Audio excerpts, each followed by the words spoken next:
রাধে রাধে বন্ধুরা, রাধে রাধে। অমৃত কথা বাংলা চ্যানেলের নতুন পর্বে আপনাদের সকলকে স্বাগত জানাচ্ছি। নবগ্রহে অন্যতম প্রধান গ্রহ হলো শনি গ্রহ, যাকে আমরা গ্রহরাজ বলে থাকি। শনিদেব হলেন ন্যায়ের দেবতা। শনিদেবের পিতা সূর্য দেবতা আর মাতা হলো ছায়া দেবী।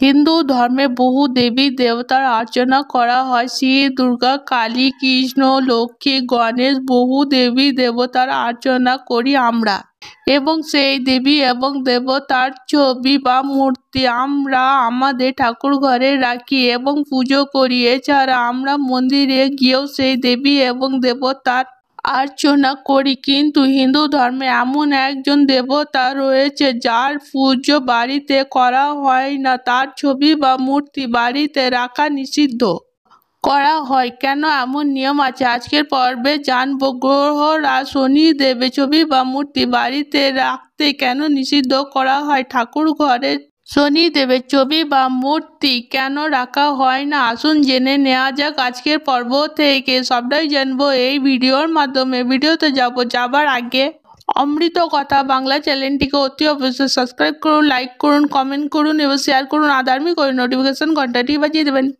গ্রহরাজ শনিদেব হলেন ন্যায় দেবতা। তিনি আমাদের কর্ম অনুসারে ফল দান করেন। বলা হয় যে ব্যক্তি জীবনে ভালো কর্ম করে শনিদেব তার জীবনে অনেক উন্নতি নিয়ে আসে। আবার শনিদেব এমনও দেবতা যার প্রভাবে কোনো ব্যক্তি রাজা থেকে কাঙ্গালও হতে পারে, আবার কাঙ্গাল থেকে রাজা হতে পারে। শনিদেবের খারাপ প্রভাবে দরিদ্রতা, সংসারে অশান্তি, এছাড়া বিভিন্ন রোগ শোকের সম্মুখীন হতে হয় ব্যক্তিকে। তাই শনিদেবের দশা মহাদশা সাড়ে সাতি ব্যক্তিরা শনিদেবের অর্চনা করে বাড়িতে নয়, মন্দিরে গিয়ে।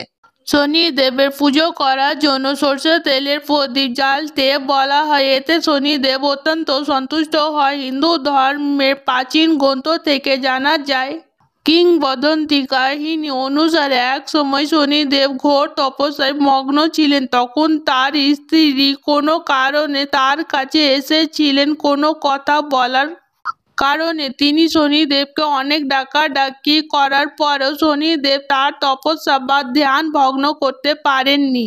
এর ফলে শনিদেবের স্ত্রী শনিদেবের উপরে রেগে যান এবং তাকে অভিশাপ দিল যে শনিদেব যার দিকে তাকাবে সেই ব্যক্তির জীবনে সমস্যা আসবে এবং বহু ক্ষতির সম্মুখীন হতে হবে শনিদেবের দৃষ্টির কারণে। তাই বলা হয় শনিদেবের ছবি বা মূর্তি যদি বাড়িতে রাখা হয় তবে শনিদেবের দৃষ্টির প্রভাবে সেই বাড়ির ক্ষতি হতে পারে। তাই তার ছবি বা মূর্তি মন্দিরে থাকে।